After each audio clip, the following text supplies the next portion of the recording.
Welcome back to another amazing episode of the Plan Your Federal Retirement Podcast. I'm your co-host, Micah Shilanski, and with me today, I got two great advisors, Christian Sakamoto and JT Farron, guesting on the pod again. Gentlemen, welcome. Hey, Micah, how you doing?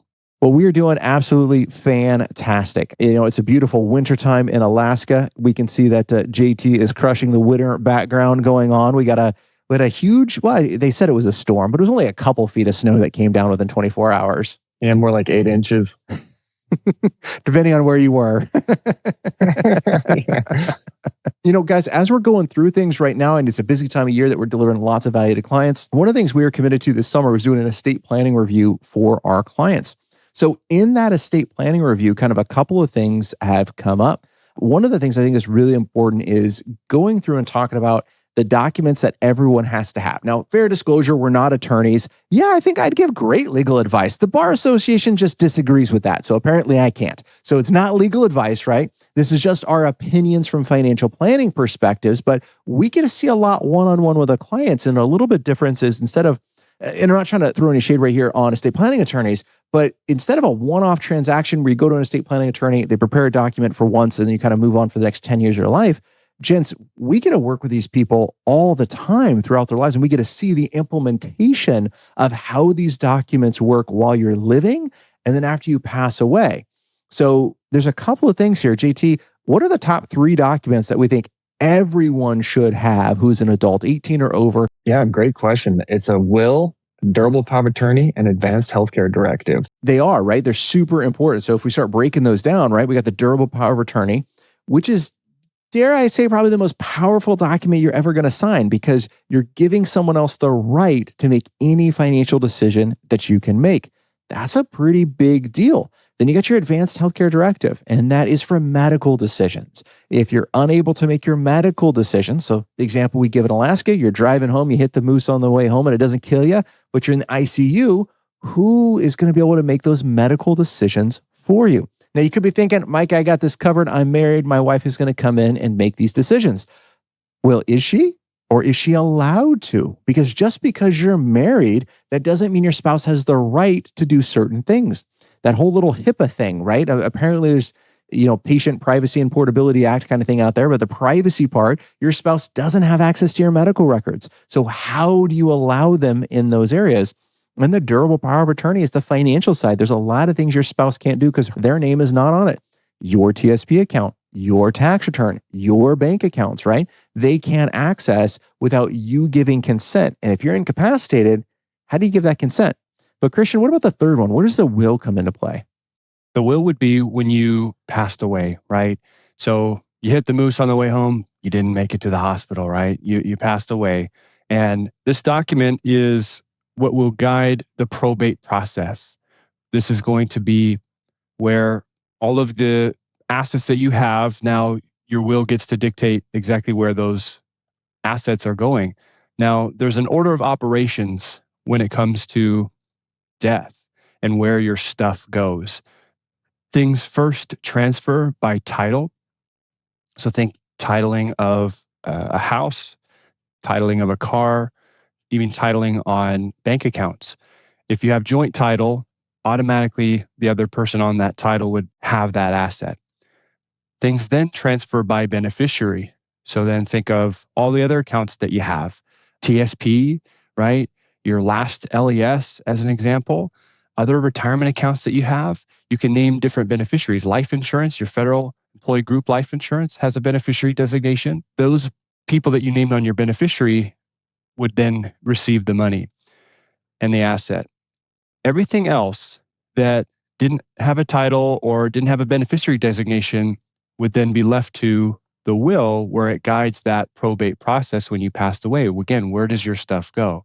Whether that's physical assets or other accounts that you just didn't have a beneficiary designation listed for it, right? So that will is a very, very important tool for that. It is. It's a super important tool that we got to have in place, right? So you got these 3 documents that you really need to have. In addition to those 3 documents, we have, Christian, you had mentioned beneficiaries. Really important we get beneficiaries in place because, guys, we see mistakes where these things happen, where beneficiaries don't get updated. I've seen people that have been exes for 30 years and they're still a beneficiary on certain assets. And some people are thinking, oh, well, it doesn't really matter because I got a will and I fixed that in my will. So I never updated my beneficiary designation. But we got to understand how order of operation works. On the order of operations, things first transfer when we pass away by title. It means how are things owned? My house is owned jointly with my wife and I. So if I pass away, it automatically goes to her. It doesn't matter what my will says. It doesn't matter what my beneficiary designation says. It's transfers by title. After title is beneficiary designation. And so if I have a named beneficiary, that's where it goes to. If there's no title, if there's no beneficiary, then it goes to the will, and that's where the will comes in place. Now, one of the things that sometimes we see, and JT, I know you have some experience with this, is we'll have clients that are maybe is in a split up relationship, and but they have minor kids with their ex, and they're like, well, all right, well, how do I take care of the minor kids? And I've seen it more than one time where at a client in Colorado, where more than one time where it's like, well, I'm just going to leave all my money to my ex-spouse, then they're going to go ahead and take care of my kid. But JT, let's say you did that in that scenario. What happens in real life? Yeah, like what you said in the beginning there, that estate planning is often just kind of a one-off transaction with an estate planning lawyer, but we get the opportunity to meet with clients and review these documents, review their situation throughout their life. And things change. You get divorced, people pass away, kids grow up. And it reminds me of a meeting I had just last week with a federal employee in California. He's divorced, but his ex-wife is still listed as the beneficiary on his TSP. So I brought that to his attention. He said, you know what? It's fine. My wife's raising our minor daughter. She's 15. And so if she gets the money, it's fine. She's going to continue to raise our daughter. And I said, okay, that's fine for now, but things change. What happens in 5 years? What happens in 10 years, 20 years down the road? Are you okay with her being, say 20 years old and inheriting $1 million? The point is that things change, this estate plan changes, and it needs to be reviewed and updated regularly. I think that's a solid point, right? And let's kind of add to that. So if you got $1 million in the TSP and you leave it to your ex-spouse, how's it going to be taxed? Right? It's going to be taxed at their rate. And she can't really just turn around and give that later on when the kid is 18 to them. JT, just like you were talking about, that is a lot of implications going on right there. So this is where knowing and understanding how these rules work is so, so important. Christian, what other experience have you had working with other clients and kind of running into some snafu issues or some question issues with regards to estate planning? Yeah, biggest one would come what I would consider from blended families. So where one spouse, was previously married and had children, another spouse was previously married and had children, and then they, were divorced, and now they remarried together, having children from other marriages. The biggest question is, how do we plan in that situation for not only the first spouse to die, but then the second spouse to die? Whose sets of kids are going to receive the money? And how do we make it so that we can allow for the entirety of the family to receive the money that is deserved?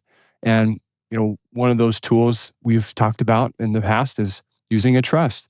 And we've seen it go the opposite direction where we don't use a trust, where those blended families in this example, depending on which spouse passes away first, one whole side of a family could unintentionally be disinherited. Again, thinking of an example, Bob and Sue, all our clients' names Bob and Sue. Say, God forbid, Bob passed away. He said, I want every dollar to go to my wife, Sue. So every dollar goes to his wife, Sue. Well, in Sue's will, it says everything that I want to give goes to my children. And then when Sue passes away, it goes to her children.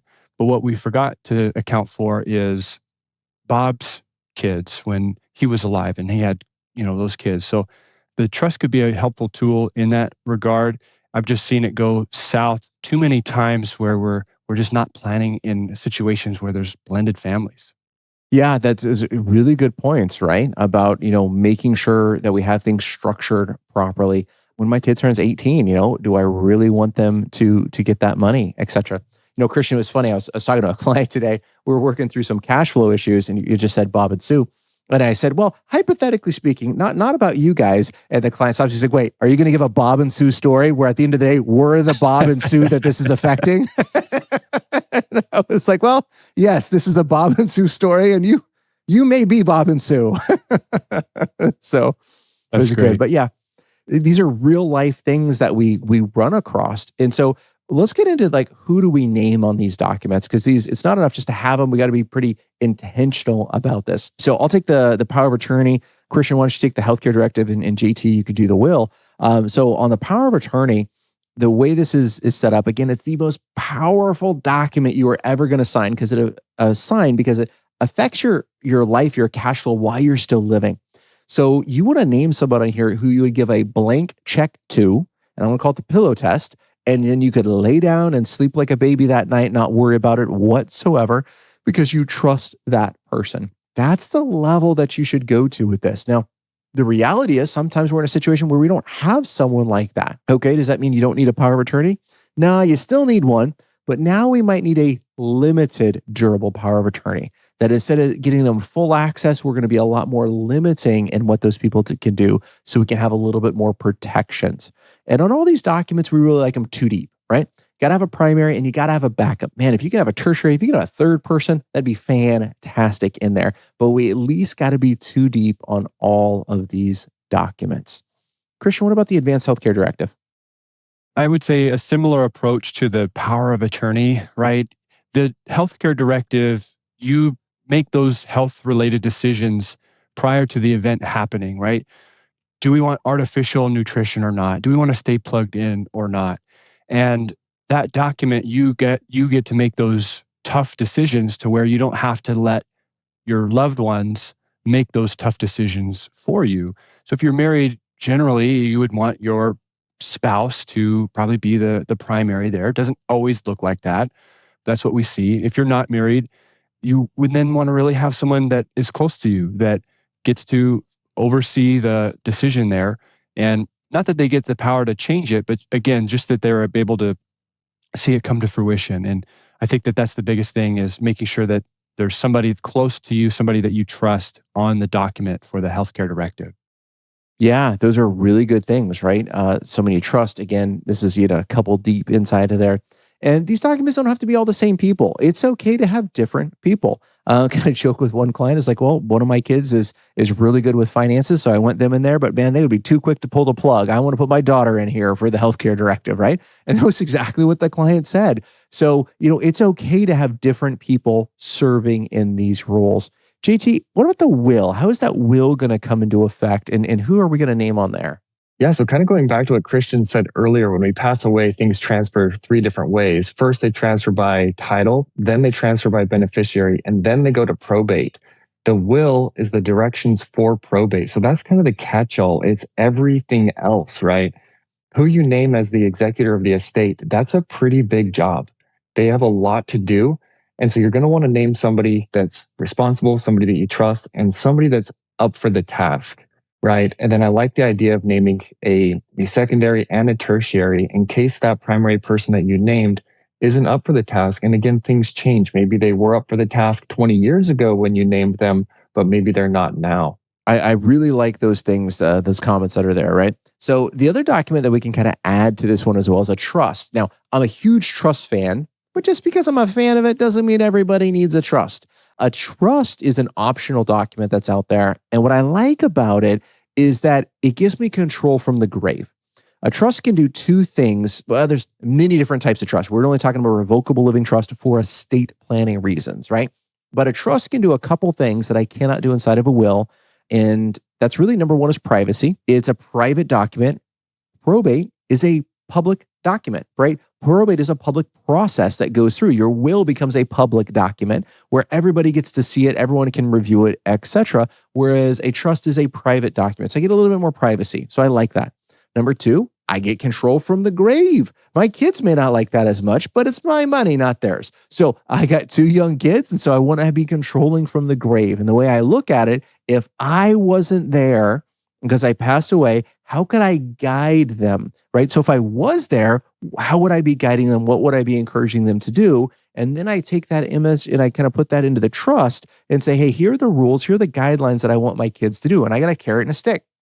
And it's dollar signs on both. If you listen, you get money. If you don't listen, you don't get money, right? But I can kind of guide people along that trust route. What are some other areas that you guys have seen people wanting to use trust for? Yeah, just yesterday we were talking about owning land, and in some states like Alaska, you can name a beneficiary and transfer on death on your primary residence. But what about other properties? What about other states where you can't name a beneficiary? Owning the land in the trust gives you that control of who should receive that land when you pass away. And I think I already gave the example with that blended family, right? Bob and Sue. And that's a very, very good example of needing a trust in that case. And I would strongly, strongly emphasize that that's super important. It's very much a need to make sure that the trust is there in that situation. And to your point, Micah, if you have minor children, right, could be of huge benefit having a trust where you have that carrot and stick, where you are allowing that control and parenting from the grave to be able to have your children make those good decisions should, God forbid, you were not to be around.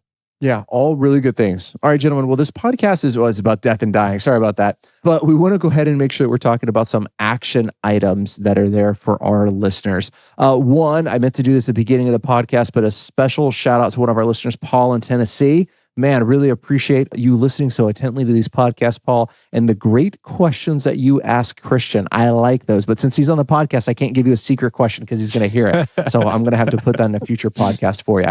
But with that in mind, let's kind of transition to some action items for us. And I'm going to kick it off with something we didn't talk about, but something I love to do with our clients, and that's create a flow chart of their assets. Now, if everything goes to each other, everything goes to your kids, man, that's pretty simple. But if it's anything more complex than that, you get all these legal documents, man, it's super easy to forget what you wrote, to forget what it looks like in there. Create a one-page flow chart of who's in charge and where does your money go when you pass away. JT, what's another action item for our listeners? Yeah, I would say it's the end of the year here is always a good time to review or update your estate planning documents. Like I said, things change. A lot of times people just put this on autopilot. They wrote the documents 10, 20 years ago. So get back in those documents, review what they say, review who those primary representatives are or the executors of the estate. Yeah, I love it. Christian, what about on your end? What's something else that our listeners can do this week to really help improve their estate planning process? Yeah, I'd say the last action item just related to estate planning is if we don't have these documents in place, right? We gotta go get them, right? We gotta get them done, even if it's LegalZoom.com or another equivalent version online where we're not actually hiring an attorney. We just got to make sure that that document is there in place. At least the first three we talked about: the will, the power of attorney, the healthcare directive. Using an estate planning attorney could be very useful and very helpful, but it's not a need. If we don't have those documents, we at least need a placeholder now, is what I would recommend. I love it. Such great points. Gentlemen, thank you so much again for joining me on the podcast. Always a pleasure to have you. And listeners, until next time, happy planning.